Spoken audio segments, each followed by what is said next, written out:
Hello students, welcome to Reshmi Singh classes. Today we are going to discuss the law and social justice second part. In the first part we discussed about the various laws made by the government just to protect the people from exploitation. And ये भी हमने पढ़ा था कि खाली laws banana is not so important, implementation is very important. And proper implementation and monitoring, this is so important.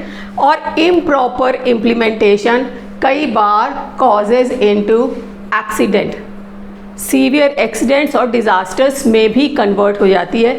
और मैंने कहा था इसमें आपको मैं नेक्स्ट सेशन में बताऊंगी about the Bhopal gas tragedy. तो इस सेशन में we are going to study and discuss about the Bhopal gas tragedy. तो let's start. Bhopal gas tragedy took place at midnight on 2 December 1984. 1984 में मिडनाइट में ये ट्रेजेडी हुई भोपाल में. ठीक है, लोग आराम से रात में सो रहे थे, आधी रात के समय ये ट्रेजेडी वहाँ पे हुई. Methyl isocyanide, a highly poisonous gas started leaking from union Carbide plant. Union Carbide plant से एक पॉइजनस गैस लीक होनी शुरू हो गई, क्योंकि ये जो प्लांट था वो रेजिडेंशियल एरिया में था. तो उसमें से एक्सीडेंटली जो लोग कहते हैं ये गैस लीक होनी शुरू हो गई. एंड ये जो गैस है बहुत हाईली पॉइजनस गैस है. एंड अमेरिकन कंपनी, और ये जो यूनियन कार्बाइड प्लांट है अमेरिकन कंपनी का है. As the gas spread people woke up, जैसे गैस लीक होनी शुरू हुई, लोग बहुत गहरी नींद में सो रहे थे और गैस के लीक होते ही कफिंग, खांसी आनी शुरू हो गई, vomiting and feeling irritation in eyes, आँखों में जलन होनी शुरू हो गई, चोकिंग शुरू हो गया और लोग उठ गए. ठीक है. And thousand of people who inhale the gas died. बहुत हज़ारों लोग जिन्होंने गैस को इनहेल कर लिया था, क्योंकि गैस चारों तरफ स्प्रेड हो गई थी, भागने की भी गुंजाइश नहीं थी. जहाँ तक भागते उससे पहले गैस स्प्रेड हो रही थी. तो जितने लोगों ने उस गैस को इनहेल किया वो ज़्यादातर मर ही गए. And with in 3 days more than 8,000 people were dead. और 3 दिन के अंदर 8,000 आदमियों से भी ज़्यादा ख़त्म हो गए, मर गए, because of this poisonous gas. Thousands were maimed. यहाँ जो मेम्ड है, मेम्ड का मतलब होता है अपंग हो गए. ठीक है, जैसे दिव्यांग कहते हैं जिनको, अपंग हो गए, किसी ना कोई अंग उनका बेकार हो गया. हज़ारों लोग अपंग हो गए. And many were trampled to death while trying to run away. और हज़ारों लोग, जब इस तरह की बात होती है तो भगदड़ सी मच जाती है, अफरा तफरी, लोग एक दूसरे के ऊपर से भागना शुरू हो जाते हैं. अगर कोई नीचे गिर गया तो उसको उठाने की कोशिश भी नहीं की जाती है, उसके ऊपर से लोग भागना शुरू हो जाते हैं. इस तरह वो जो कई हज़ारों लोग थे, ट्रम्पल्ड मीन्स कुचल गए. लोग भाग रहे हैं, मालूम पड़ा बच्चा गिर गया, लेडी गिर गई, उसके ऊपर से लोग भाग रहे हैं और वो कुचल गए. तो हज़ारों लोग कुचल गए, हज़ारों लोग अपंग हो गए, 8,000 मर गए. मतलब इतनी ज़्यादा प्रॉब्लम वहाँ पे हुई because of this poisonous gas. And thousands were left with permanent disabilities. और हज़ारों लोगों में परमानेंट डिसेबिलिटीज़ हो गई, परमानेंट हो गई, उसका कोई क्योर ही नहीं था. मतलब इतनी ज़्यादा पॉइजनस गैस थी ये. Most of those exposed to the poisonous gas came from poor working class. जो गरीब लोग होते हैं वो इस गैस की चपेट में ज़्यादा है, क्योंकि वो ज़्यादातर कहाँ पेवमेंट पे सोते हैं या खुले में सोते हैं. तो उनको इस एक्सपोजर की वजह से उन्होंने जो गैस थी वो ज़्यादा इनहेल की और उनको ज़्यादा प्रॉब्लम हुई. Working class of which nearly 50,000 people are today too sick to work. और उनमें से जो 50,000 लोग हैं वो इस तरह हो गए कि वो काम ही नहीं कर पा रहे हैं, अपंगता आ गई उनके अंदर. वो काम इतने ज़्यादा सिक हो गए, बीमार हो गए कि वो काम करने के लायक ही नहीं रहे. 50,000 लोग, ये तो अप्रॉक्सीमेट आइडिया बता रही हूँ.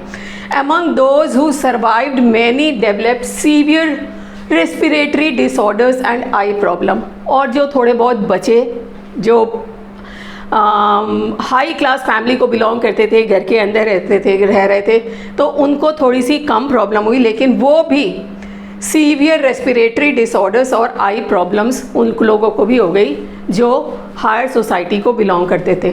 लोअर कम्युनिटी के लोगों को ज़्यादा प्रॉब्लम हुई क्योंकि वो खुले में रहते थे, खुले में पेमेंट पे या सड़क पे सोया करते थे, तो उन्होंने ये पॉइजनस गैस ज़्यादा इनहेल की।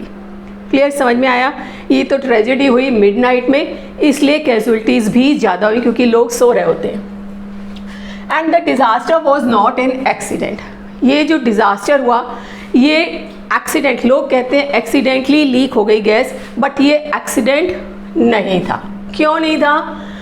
Union Carbide had deliberately ignored the essential safety measures in order to cut cost. क्योंकि यूनियन कार्बाइड के प्लांट ने जो सेफ्टी मेजर्स होते हैं एसेंशियल, उनको नहीं लिया। मतलब एसेंशियल मेजर्स जो लेने चाहिए थे इस प्लांट में वो नहीं लिए, क्योंकि वो क्या चाहते थे, अपने कॉस्ट को कट करना ताकि उनको प्रॉफिट ज़्यादा हो और लोगों को कम पैसा देना पड़े। इसकी वजह से उन्होंने एसेंशियल सेफ्टी मेजर्स नहीं लिए। People had earlier been injured and even killed due to leakage and accidents. इससे पहले भी कई बार इस प्लांट में एक्सीडेंट्स हुए हैं, गैस लीक हुई है, लेकिन उसके बावजूद भी ये जो यूनियन कार्बाइड का जो मैनेजर था, जो चेयरमैन था, उन्होंने सेफ्टी मेजर्स नहीं लिए। तो इसलिए हम कह सकते हैं कि ये जो डिज़ास्टर था ये एक्सीडेंट नहीं था। After the disaster, the government protested against Union Carbide. अब गवर्नमेंट ने देखा इतने लोग ख़त्म हो गए, प्रॉब्लम हो रही है, सबको सीवियर प्रॉब्लम क्रिएट हो गई है, रेस्पिरेटरी प्रॉब्लम हो गई है, आइज़ में प्रॉब्लम हो गई है, परमानेंट डिसेबिलिटीज़ हो गई है, तो उन्होंने प्रोटेस्ट किया against the union carbide and demanded compensation of $3 billion. $3 billion का कंपनसेशन उन्होंने डिमांड किया फ्रॉम यूनियन कार्बाइड। लेकिन विक्टिम्स के लिए, लेकिन जो उन्होंने रिसीव किया ओनली $470 मिलियन, बहुत कम उनको रिसीव किया। और पीपल ने इनके अगेंस्ट में प्रोटेस्ट भी किया, इवन सुप्रीम कोर्ट तक गए, लेकिन सुप्रीम कोर्ट ने भी ऑर्डर दे दिए कि जितना मिला है दैट इज़ एनफ, और उसके आगे कोई कार्रवाई नहीं हुई। और ये जो कंपनसेशन था पर हेड विक्टिम्स के हिसाब से लोगों को बहुत कम मिला, तो लोग सेटिस्फाइड नहीं थे इस कंपनसेशन से। And union carbide stops its operation. अब यूनियन कार्बाइड प्लांट ने अपने ऑपरेशन जो अपना काम करता था वो बंद कर दिए, but left behind tons of toxic chemicals. लेकिन जो टॉक्सिक केमिकल्स थे जो उनके स्टोर में थे वो वहीं रह गए। सीप्ड इनटू द ग्राउंड, और जो सीप करके नीचे नीचे नीचे धीरे धीरे पृथ्वी हमारी धरती के अंदर चले गए, और हमारा जो अंडरग्राउंड वाटर था उसको कंटामिनेटेड या पोल्यूटेड कर दिया। अब लोगों के साथ ये प्रॉब्लम हो गई, वो जो अंडरग्राउंड वाटर यूज़ करते थे पीने के लिए भी, अपने डेली नीड्स के लिए, वो भी पॉइजनस हो गया। कंटेमिनेटिंग द वाटर को कंटेमिनेट कर दिया, ख़राब कर दिया, पोल्यूट कर दिया। डो केमिकल कंपनी, ये एक केमिकल कंपनी है जो इस तरह के प्लांट्स को प्रोवाइड करती थी, पेस्टिसाइड्स वगैरह, जो पॉइजनस मटेरियल होता था, ये टॉक्सिक मटेरियल्स, वो डो कंपनी वाले प्रोवाइड किया करते थे। Who now owns the plant refuse to take responsibility for clean up. अब वो इस प्लांट की मालिक थी और उसने मना कर दिया कि मेरी रिस्पॉन्सिबिलिटी नहीं है यहाँ से टॉक्सिक मटेरियल्स को हटाना, और उसने रिफ्यूज़ कर दिया। एंड वेरेन एंडरसन, ये चेयरमैन था यूनियन कार्बाइड का, he was charge to manslaughter, उसके ऊपर चार्ज लगाया गया मैन स्लॉटर का, बट नॉट पनिश, लेकिन उसको कोई पनिशमेंट नहीं दी गई। लोगों ने इसके लिए भी प्रोटेस्ट किया कि उसको भी पनिशमेंट मिलनी चाहिए, लेकिन उसको कोई पनिशमेंट नहीं मिली, सिर्फ एक चार्ज लगा दिया गया मैन्स स्लॉटर।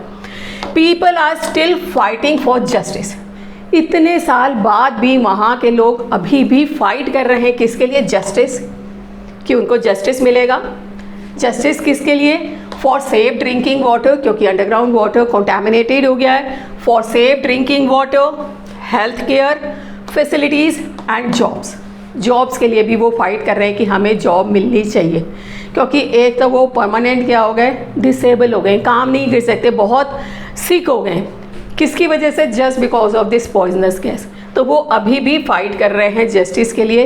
देखो हमारी गवर्नमेंट क्या कहती है, जो jobs for the people poisoned by Union Carbide. तो ये पूरा की पूरा था भोपाल गैस ट्रेजेडी, जिसमें लोगों ने कई सालों के बाद भी अभी तक भी सफ़र कर रहे हैं।